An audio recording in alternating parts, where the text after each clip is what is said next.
Clash Royale. Welcome everybody to the Nexon Arena. We have a real treat for you guys tonight. It's going to be the KT versus SKT Telecom Wars with me, Valdez, and Rapid bringing you the cast. It will be us. I am not the treat that Brendan was talking about, but I'm still excited to be here. I'm just going to pretend like that's true. And yeah, we're here in the semifinals for a best of 7 between two of the best teams to ever grace the field of StarCraft here in South Korea. SKT versus KT, and there you can see handshakes between Youngshik and Stats, the first two players for our first game. And like you were saying, two of the best teams here. Whenever you get two of these amazingly strong teams into a best of 7 like this in the entry format, every single game is going to be a treat. It's going to be a lot of fun, the highest level action of StarCraft that you can get in the world. And every game could go either way as well. I know there are some out there, like maybe even Game 6, Losira versus Innovation. Losira could definitely upset Innovation on any given day. Absolutely. And while Innovation may be one of the big stars of SKT, along with guys like Classic, who's been showing up really, really well in single tournaments, guys like Zest, especially on KT, have been a little bit lackluster recently. So lots of things to keep an eye on as these two teams face off here tonight. Yeah, it's weird. When we're doing predictions for this kind of thing, you always have to take into account form versus results versus, just how you feel these two teams are going to go up against each other, certain matchups, right? And if you had asked me 2 weeks ago, even 1 week ago, I would have been like, oh man, KT takes this easily, maybe even a 2-0. We might even have games on Tuesday, but now everything has changed. These players, their form is all over the place nowadays. But how can you have a 2-0 in a best of 7, Valdez? It's the magic of the Grand postseason. Oh boy. It's magical once it gets to the end here, Rapid. Yeah, so it's a best of 3, but each individual set is a best of 7. So if you win 2 best of 3s, then you advance on to the finals to face sort of the giant Harambe Gorillas of SPL this season in Jin Air Green Wings. Those guys are monsters, and I'm super excited to see really either one of these teams face them in the finals. Yeah, I'm glad you mentioned Jin Air. Maybe I wouldn't have portrayed them in that certain light, especially given some of the players they have on their team.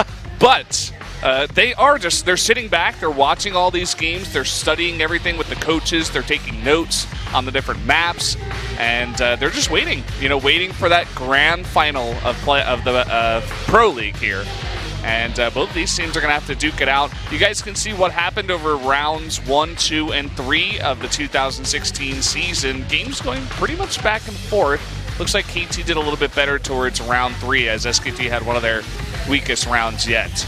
That is true, and that's just for the regular season rounds. Yeah. Both of these teams have actually picked up, I think it was all kills last season, that just looked actually the sickest. So I'm actually really excited to see both of these teams face off against each other. And like you said, it's not just about the players, it's about the form that they are in and how well they play on the different maps that we have for today's game. Some of these map stats are insane. If you look at KT for Dust Towers, it's like the first thing I looked at. For Protoss, it's 15-4.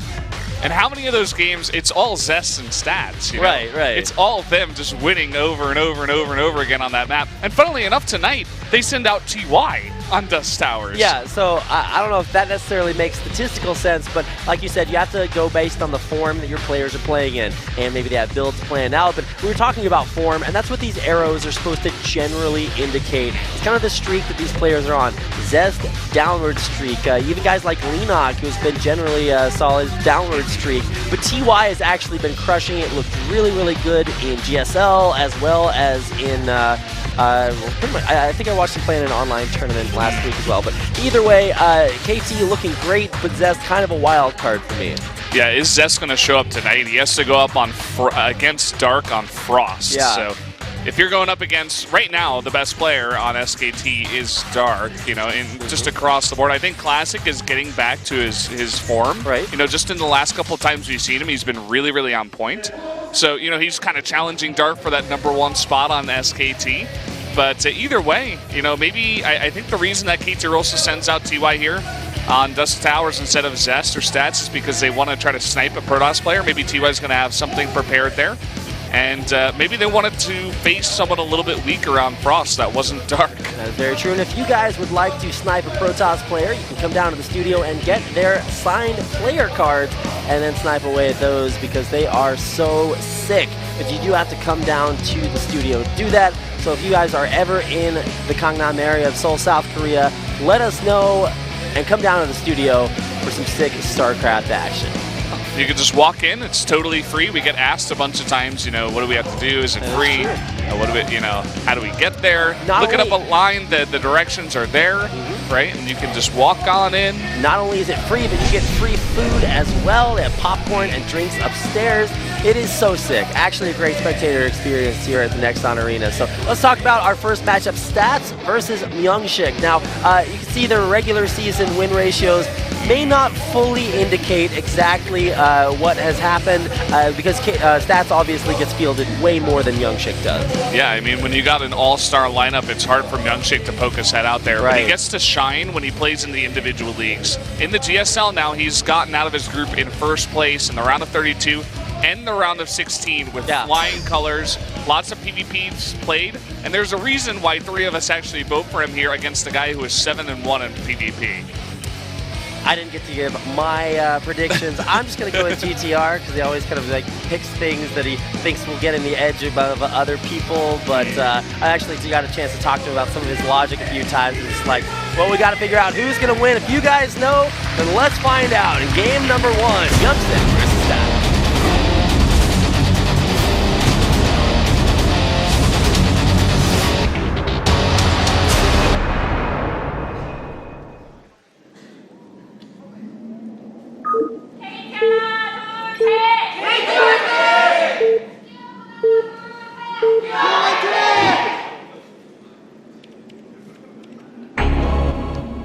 Down here in the bottom left, in the red for KT Rolster, a Protoss powerhouse. It is Stats. He's got the stats to back it up, Valdez. And over here in the yellow, on the bottom right-hand corner, this is Myungshik playing for SK Telecom T1. There was the lesser-known SK Telecom T2, but we don't talk about those guys anymore. Yeah.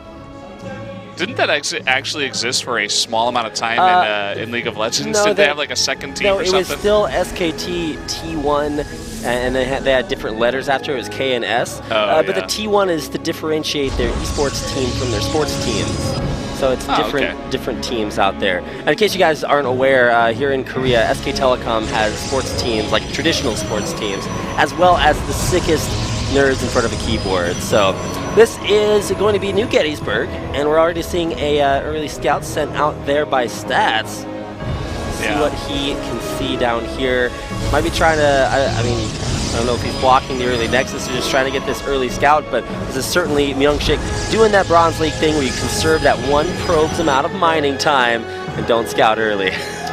Yeah, he's going to take that risk early on here. It's probably going to mix into his builds. Part of the reason why I vote for Myungshik here, when you see the stats of Stats, it's like, how could you ever vote against this guy, especially in PvP? He's one of the best.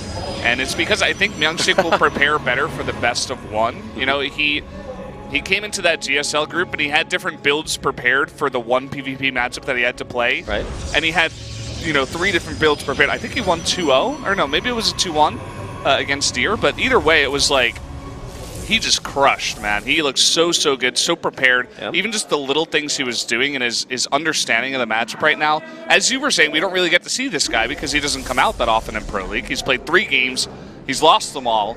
And we really only get to see him play in GSL because he hasn't even done that well in SSL as well. Right, and so you have to ask yourself, well, why is Myungshik being fielded here? There's a couple of different options. Either A, he's prepared like a sniper build and is trained really hard as PvP specifically for this matchup, or he's cannon fodder and they want to get him out of the way and then scout out what strats are. True. I mean, that's oh my god, it's the Psychic Probe! And he scouts that pylon out so good. And you know why that happens too, is because these probes ran into each other before, and Myungshik was actually going for an early scout, and he saw that probe, and he's like, oh, okay. It doesn't really make sense that you would have a probe in this location unless you were really trying to go for something here. So he is going to get to scout this. Those mothership cores literally passed through each other's bodies, Valdez. I wonder if they feel like, that wiggly feeling. I mean, you're having like another core of energy pass through your own core. But I don't know what that feels like. But we'll have to get a post-game interview with the Mothership course here. But the Adepts actually shading into the main. We'll see how many probes can get picked off here. Looks like it's actually quite a few. 6 probes going down. This is already incredibly effective. And as the Adepts do start to die, this is already way too much damage. Wow. Yeah, already off to a great start here, Stats. He gets away with his Mothership core as well. Damn. End to full scout of the base. By the way, in the main of Stats, this Mothership core did not get in. It got no kills, no scouting information done. It's going to try to come through for a pass-through now to try to get some information. Yeah. But the Adepts here of Myungshik were way out of position. It was a great read by Stats to go for that attack at that timing. And Stats is just like, it'll teach you to scout my proxy pylon. Just runs right into his base and kills all his workers. 10 down, 18 workers here. And we're only a few minutes into the game, so certainly a little bit of a rough spot to be in. Oh my god, forcing out that recall immediately. Nice positioning on those Stalkers by Stats. And at least he does get the scout here of the Stargate. Let me see. Yeah, he did make 1 Oracle, but he actually didn't even send it out. I think he's just going to keep it at home because he knows that Myungshik is going to be super prepared and could even be going for a counter Stargate like he is doing, by the way. So Stats, a good read by him once again. Not going to just give away that Oracle for free, although he does come by now. Perhaps he just wants to check it out. Yeah, great positioning there on those Stalkers to try to deny his Oracle. The Oracle will get picked. Oh my god, 1 hit away from dying. Luckiest Oracle alive. Imagine if he delayed the Nexus too, like went for a swing by, killed that probe. Yeah, that Oracle is straight out of Delphi, that is for sure. Now, the Nexus being put down by Stats, classic example of, knowing that he's ahead, so he just goes for the better economy or better economic build. Should be good to go there, and substantially less good harassed there by Myungshik and Stats base. Myungshik now is going to commit to some Phoenixes here. He went for a follow-up scout, perhaps to see exactly what the composition in the follow-up was from Stats, and he did get a couple of kills as well. And I want to see what he does want to do with these Phoenixes, because he was making them a lot in actually PvT. Definitely favoring his Myungshik Phoenixes, I could even say, because he always used to love to make these Phoenixes. Well, it makes sense on New Gettysburg, too. Air control, especially for Protoss, is very, very valuable for controlling those island bases. True. So Mass Phoenix is something you actually see pretty commonly here, a lot of times versus Zerg, but especially in PvP, if you do just control that air, it gives you a lot of great opportunities to potentially expand there, because unfortunately, unlike guys like Tasia, you can't lift your Nexi and drop them down there. You actually do have to go build them. Maybe in StarCraft 3, everything just floats. Somewhere out there. Everybody has the technology. Dustin Browder's typing away. It's like, oh man, but nice to see at least a couple of Oracles out here to control air superiority. They are marked, so it'll be easy for Stats to keep track of them. Now we do have a proxy DT, Dark Shrine coming down here from Stats, as well as that War Prism. Already going to make 1 Observer here. That's going to be his first Observer. He's going to follow that up with an Immortal. So if the Observer is out of position and the DTs actually do get into the main, they bypass. The War Prism also has to bypass the Phoenixes in the sky. Could get some nice damage done here, but I feel like it's almost a risk that he doesn't have to take at this point. He's so far ahead. I would have liked to see him just go more standard tech, get his production ahead of Stats, or rather of Myungshik, but an interesting build to throw into the mix here. I always get super worried. Those Phoenixes are like scraping the left-hand side of the map. If they ever go all the way up to the upper corner, then they will scout that out. But here we get a chance to see the Dark Shrine complete and the DTs get warped in. Stats actually really lucky with that Phoenix placement by Myungshik that they did not scout that lower route that this shuttle's going to take. Warp Prism. Yeah, very, very true. I mean, he's going to miss it. At least Myungshik does have his Observer at home. He still only has 1 Observer, and it's at the front of his base here. But 3 DTs are going to get down. They're going to be dropped, and here we go. Nothing is here to defense. No Observer, no units even. It's the passion of the probes. They're going down, and that's already 7 kills, plus a couple of pylons going to be sniped here before they get out in that Warp Prism. Yeah, nice little snipe here. He should just run away at this point. But he's got that Warp Prism nearby just in case. Ooh, nice force field, actually. Gonna snipe one of these DTs. The third one does get away, but it has done its damage. Yep, but there come the Phoenixes just a little too late. And that Warp Prism will survive to warp in another day. Will it though? Oh, the air blockers! No! It's gonna get away here with the Stalkers in the main. Warp Prism actually does get away. Those air blockers are actually doing something for once. I thought they were mostly just cosmetic, because obviously if you're controlling your army, you're not just gonna like bumper car into them. But if you just rally your units, then they do have some steering problems. They're gonna have some Phoenix recalls after this to fix their ability to steer around giant obstacles in the air. Only at StarCraft 2, when you run your airplane into something, does it just bounce off harmlessly. It's like those things are made out of like rubber. Yeah, like little chandelier mothership cores run into each other and 0 damage is done to either. Nope. Yep, not part of physics that works in StarCraft 2. I remember when StarCraft 2 Wings of Liberty was first released, I was like, oh my god, the physics here are so sick. And then I'm like, well, wait, no, they actually just pass through each other and like bump up against these air blockers. So I don't know, man, that's the future for you. Got some advanced technology coming in here. So Stats is just now throwing down his third base, consistently staying a base up on Myungshik. See if Myungshik can make anything happen with this Warp Prism in the main. You know, he does have those Phoenixes. I was thinking maybe he would transition into Air Toss and just go try to play from behind while taking the island bases, but he's gone pretty standard here. He did hide a robotics bay in the top right, and he is making some disruptors in the mix, and this is going to be unscouted for a very long time by Stats here. I think it's in the Warp Prism, actually, both of these disruptors. So even that hallucination does not see the disruptors. This has gone totally unscouted up until the fight actually happens. So this could really catch scouts off guard. Myungshik were a Velociraptor. He would definitely be a clever girl. Instead, he is a Protoss player, so we can't say that about him. But he does have those 2 disruptors, like you said, unscouted. And here comes a big fight that Stats might not be ready for. Oh, and he doesn't see the disruption orbs coming in. Purification Novas actually do get a little bit of their damage stopped there by those shields on the Immortals. Also a couple of hallucinated Archons in the mix here. Just going to keep those at the front, try to soak up some of the damage. And Myungshik really wants to take this fight. And I think he has a case here.